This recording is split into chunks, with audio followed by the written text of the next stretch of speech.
నేను ఈ మధ్య సూర్యలంక బీచ్‌కి వెళ్ళా. 3 రోజుల పాటు ఉన్నాం అక్కడ ఫ్యామిలీతో కలిసి. ఆ టైంలో రిసార్ట్ నుంచి అక్కడ రూమ్ తీసుకొని వెళ్తే ఇక్కడ బావుంది బెనిఫిట్. అది కూడా డబ్బులు ఉన్నది కాబట్టి మంచి ప్లేస్.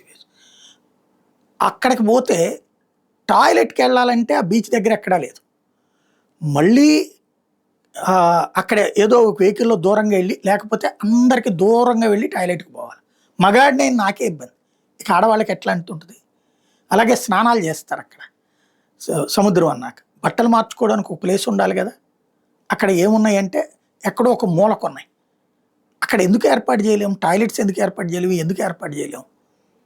ఇది నాలాంటోడు మాట్లాడామనుకోండి, విషం చిమ్ముతున్నారనో లేకపోతే ఇంకోటో తప్పుడు మాటలు మాట్లాడేవాళ్ళు బోలెడంతమంది ఉంటారు. పాపం ఈనాడు రాసుకొచ్చిందది. ఏమని పర్యాటకం మేలుకోవాలోయ్ అంటూ. పర్యాటక ప్రదేశాల్లో కావాల్సింది టాయిలెట్స్ కరెక్ట్‌గా ఉండాలా, బట్టలు మార్చుకునే కేంద్రాలు కరెక్ట్‌గా ఉండాలి, తిండి సక్రమంగా 4 రకాల తిళ్ళుండాలి అక్కడ.